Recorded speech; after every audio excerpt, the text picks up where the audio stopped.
नमस्कार, आप देख रहे हैं गुड मॉर्निंग टीवी और मैं हूं आपके साथ छवि।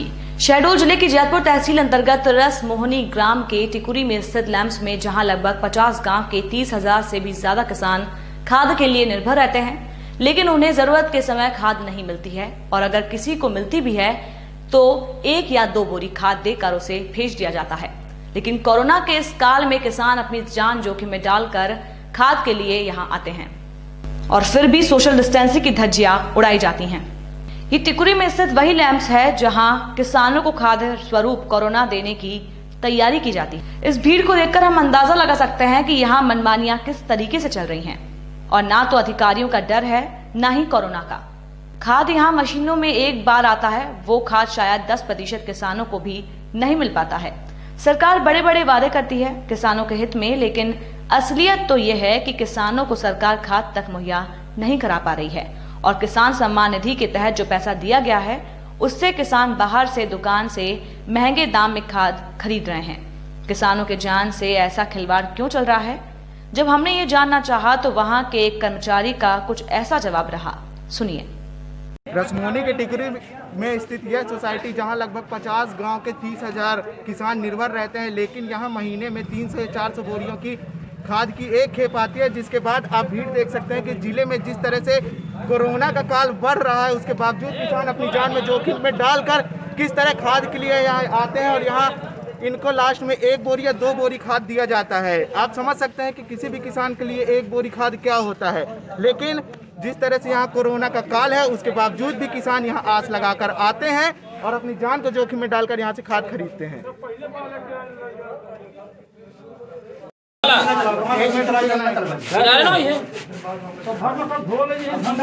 यहाँ बैठे एक बोला जाता है अधिकारियों से हम जानकारी लेना चाहेंगे कि आखिर इतनी भीड़ यहाँ क्यों लगाई गई है और इतने किसान एक साथ क्यों यहाँ आते हैं। यहाँ इतना भीड़ क्यों लगाया गया है किसानों का, बताएंगे। खाद वितरण ऐसे चल रहा है, जिले में कितना कोरोना बढ़ रहा है, किसानों को ना तो आप मास्क के लिए बोले हैं ना तो कोई सोशल डिस्टेंसिंग चल रहा है। आज 1 महीने बाद यहाँ खाद आया है, लास्ट में फिर से किसानों को 1 बोरी दिया जाएगा, उससे ज्यादा नहीं दिया जाता।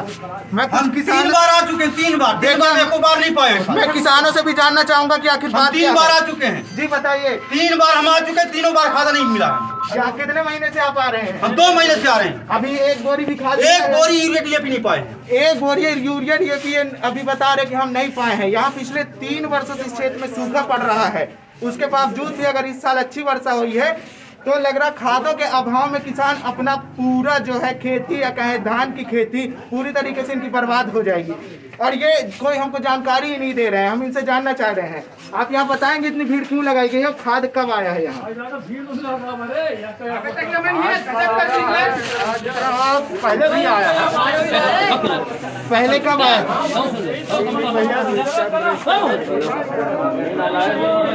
इनको अभी नहीं पता कि लास्ट टाइम खाद कब आया था, बोल रहे हैं रजिस्टर देख के बताएंगे।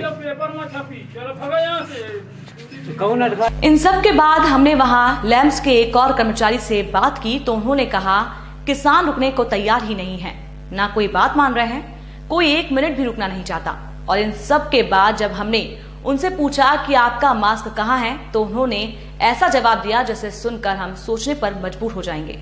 यहाँ इतनी भीड़ क्यों लगाई गई है खाद के लिए? ये किसान जो है 1 भी मिनट नहीं रुकते हैं, बोलते हैं हमको आगे चाहिए, हमको आगे चाहिए, क्योंकि डिमांड यूरिया का कम से कम 1000 बोरी का है। 200 यूरिया आया है, इसलिए किसान सोचते हैं कि मुझे आगे मिल जाए, सोचता है मुझे आगे। किसान आप बोल रहे हैं कि यहाँ 1 मिनट नहीं रुक रहे, लेकिन मेरा जैसे मैंने देखा और जाना है कि किसान यहाँ पिछले 1 महीने से आ रहे हैं, तो किसान तो 1 या 1.5 महीने रुके हैं, इसमें अब मिनटों की कौन सी बात है? तो जब रुके तब तो 1 महीने से किसान यहाँ रुक रहे हैं। जब खाद आया है इसलिए वो भीड़ लगा रहे हैं। खाद क्यों नहीं आ रहा है? ये ऊपर वाले अधिकारी बताएंगे, क्योंकि हमें मालूम नहीं है क्या पोजीशन स्टाफ की है। आप यहाँ से बताए थे कि जिले में जैसे बढ़ता कोरोना है तो हम ऊपर कोई जानकारी दे दें कि सर यहाँ एकाएक भीड़ लग जाता है जिसके कारण यहाँ कोरोना का खतरा ज़्यादा बढ़ जाता है। हाँ, तो खतरा तो बढ़ता है, लेकिन जैसे खाद का जो आवक है वो कम है, शासन पुजा नहीं पा रहा है पूरी तरह से, तो जो 200 बोरी आया है, 1000 किसान है, वो सोचता है मुझे आगे मिल जाए, सोचता है मुझे, इसलिए भीड़ लगाते हैं। मानते तो आप भला करके देखिए, कोई लाइन से होता है दूरी बना के 2 गज थोड़ा सोशल डिस्टेंसिंग का पालन वो क्या करेंगे जब आप स्वयं मास्क नहीं लगाए हैं, यहाँ के अधिकारी हैं? जी जी हाँ, मैं तो फिर नहीं लगाया हूँ, रखा हूँ जेब में, शायद रखा हूँ। जेब में रखने से नहीं होता है। ठीक है, वो तो मैं लगा लेता हूँ, कोई बात नहीं। यहाँ के अधिकारी ही सोशल डिस्टेंसिंग या कहें कि कोरोना के लिए कोई सुरक्षा नहीं बरत पा रहे हैं, तो फिर किसान क्या बरतेंगे? किसानों को तो अपने जमीन या अपने खेती के लिए खाद्य सामग्री चाहिए, और यहाँ आधार कार्ड से खाद्य को मान्यता दिया जाता है। ना कोई ऋण पुस्तिका, ना कोई पट्टा, जरूरी नहीं वो किसान हो, आधार कार्ड से यहाँ व्यापारी हो, कोई भी हो, एक छोटा बच्चा भी हो, उसे खाद दे दिया जाता है अगर वो बड़े स्तर का है तो। हमने इतनी बड़ी लापरवाही का कारण जानना चाहा तो पता चला लैंप्स मैनेजर वहां आए ही नहीं थे, और कोरोना में वो खुद सुरक्षित रहकर अपने कर्मचारियों को इस खतरे में धकेल रहे हैं। ज्ञात हो कि ये वही लैंप्स है जहां धान खरीदी के समय भी किसानों की दुर्दशा हो जाती है।